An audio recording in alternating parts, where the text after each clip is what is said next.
Naniniwala si Pangulong Ferdinand R. Marcos Jr. na mas makakabuti kung personal na sasagutin ni Vice President Sara Duterte ang mga alegasyon laban sa kanya sa impeachment court.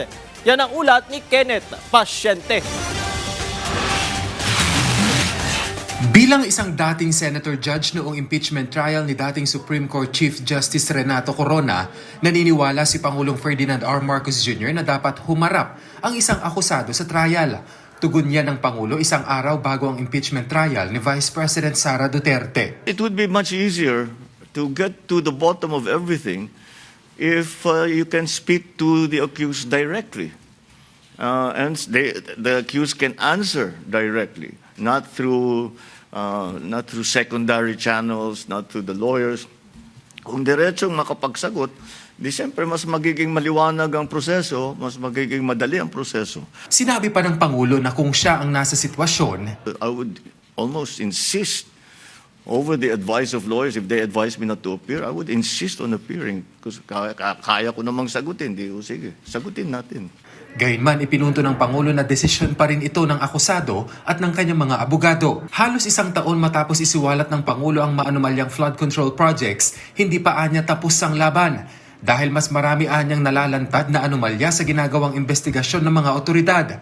Lalo't ayon sa Pangulo, nangyari pa ito sa mga taon bago ang kanyang termino. When we look at what happened last year or the year before, then we can see that the pattern extends beyond 2022, back beyond 2022, and back to about that time, 2017, 2018. And at the time, President Duterte acknowledged that there were great problems in terms of the flood control projects. Pero wala namang nangyari. Having acknowledged it, he did not find accountability in anybody. So I guess that was left up to me to do. And so we are still doing it. We're still working on it. As I said, the more we look, the more we investigate, the more we find. Sabi pa niya, masyado nang malalim ang naging korupsyon kaya hindi na lang sistema ang dapat baguhin. Kasi ang sinabi ko, mahiya naman kayo. Pag tinanong mo sa akin, nahiya ba sila? Yung iba, hindi. Akala nila, karapatan nila yung gagawin na ganun eh. Wala kaming ginagawang mali. Ganyan talaga patakbo rito. And that's the hardest part to change. That's the hardest part to change.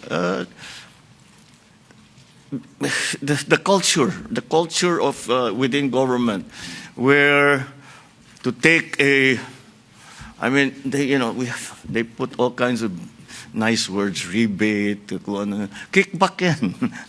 Wala nang ibang sa tunay na salita, kickback yan. Wala rin anyang selective justice sa pagsasampa ng kaso sa mga sangkot sa korupsyon at sinusunod lamang ang mga lumalabas na ebidensya.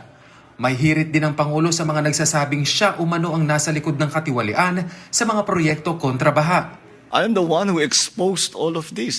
And I'm the only one that has started to do anything about this. Bakit? Ang mga nakaramba na Pangulo, may nakita ba kayong ginawang ganon? Meron ba silang kinulong? Meron ba silang finish na account? Meron ba silang mga investigasyon na ginawa? Wala. Sa akin lang. Tapos sasabihin, ako daw ang may kagagawan.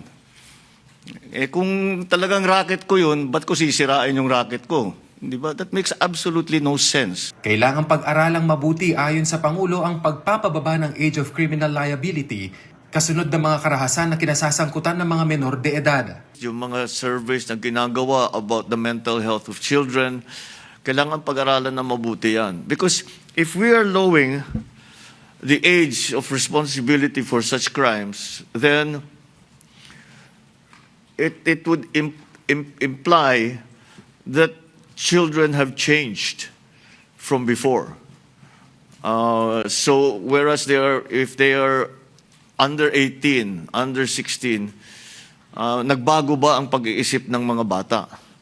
Kailangan din anyang mas mabantayan ng mga social media, pati na ang mararahas na online games dahil sa negatibong epekto nito sa mga kabataan. When it is clear that a certain game or class of games are responsible for the desensitization of our children to violence, then yes, I think we should ban them, and we will ban them. Tinawag namang unhelpful ng Pangulo ang naging hakbang ng China nang patawan nito ng persona non grata si Defense Secretary Gilberto Teodoro Jr. Gate niya, walang mararating ang naturang hakbang ng China lalo na sa usapin ng territorial dispute. Mas lalo lamang din anya nitong itinaas ang tensyon. It does not lessen the risk of a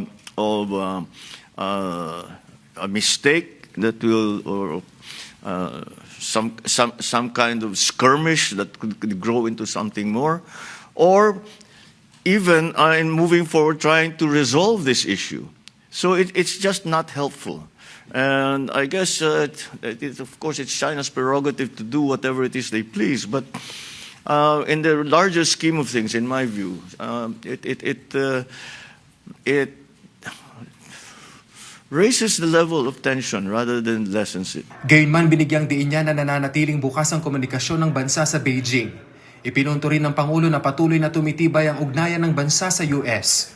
Samantala, umaasa naman ang Pangulo na mananatiling matatag ang paninindigan ng Pilipinas sa pagtataguyod ng 2016 Arbitral Award kahit matapos ang kanyang termino.